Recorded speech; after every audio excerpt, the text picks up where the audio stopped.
We're debating a step that has never been taken in American history.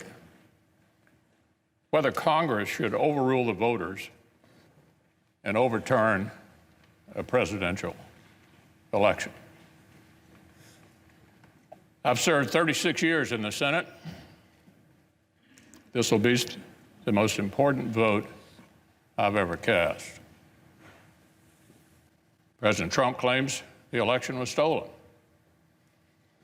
The assertions range from specific local allegations to constitutional arguments to sweeping conspiracy theories.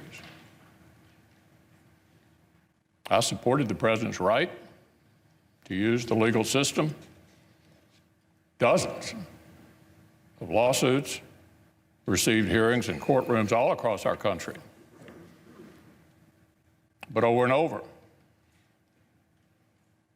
the courts rejected these claims, including all-star judges whom the president himself has nominated.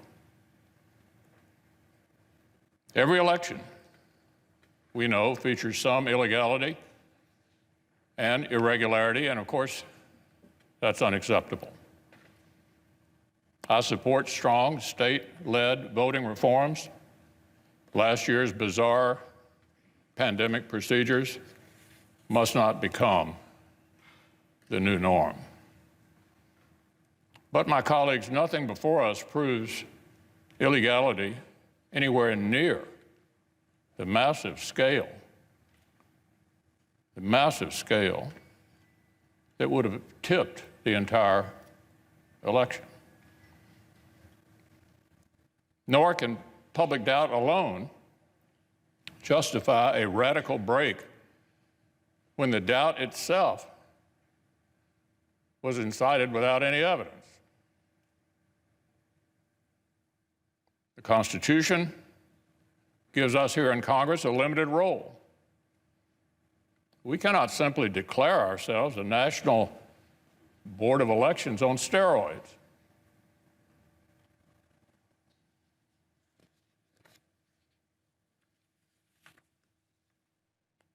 The voters, the courts, and the states have all spoken. They've all spoken. If we overrule them, it would damage our republic forever. This election actually was not unusually close. Just in recent history, 1976, 2000, and 2004 were all closer than this one. The Electoral College margin is almost identical to what it was in 2016. If this election were overturned by mere allegations from the losing side, our democracy would enter a death spiral. We'd never see the whole nation accept an election again. Every 4 years would be a scramble for power at any cost. The Electoral College, which most of us on this side have been defending for years, would cease to exist, leaving many of our states with no real say at all in choosing a president. The effects would go even beyond the elections themselves. Self-government, my colleagues, requires a shared commitment to the truth and a shared respect for the ground rules of our system. We cannot keep drifting apart into two separate tribes with a separate set of facts and separate realities. with nothing in common except our hostility towards each other and mistrust for the few national institutions that we all still share.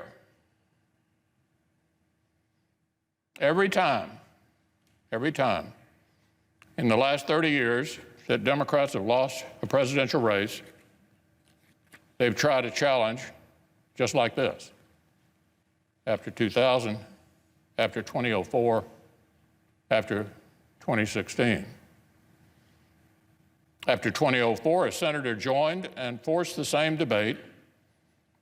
And believe it or not, Democrats like Harry Reid, Dick Durbin, and Hillary Clinton praised them and applauded the stunt.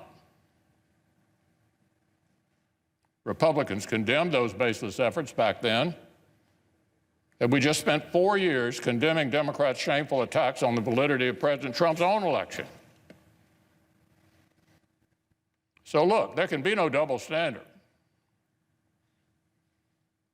The media that is outraged today spent 4 years aiding and abetting Democrats' attacks on our institutions after they lost. But we must not imitate and escalate what we repudiate. Our duty is to govern for the public good. The United States Senate has a higher calling than an endless spiral of partisan vengeance. Congress will either override the voters, overrule them, the voters, the states, and the courts for the first time ever, or honor the people's decision. We'll either guarantee Democrats' delegitimizing efforts after 2016 become a permanent new routine for both sides, or declare that our nation deserves a lot better than this. We'll either hasten down a poisonous path where only the winners of election actually accept the results,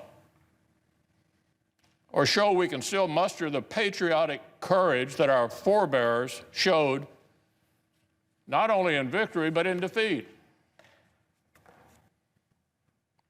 The framers built the Senate to stop short-term passions from boiling over and melting the foundations of our republic. So I believe protecting our constitutional order requires respecting the limits of our own power. It would be unfair and wrong to disenfranchise American voters and overrule the courts and the states on this extraordinarily thin basis. And I will not pretend such a vote would be a harmless protest gesture while relying on others to do the right thing. I will vote to respect the people's decision and defend our system of government as we know it.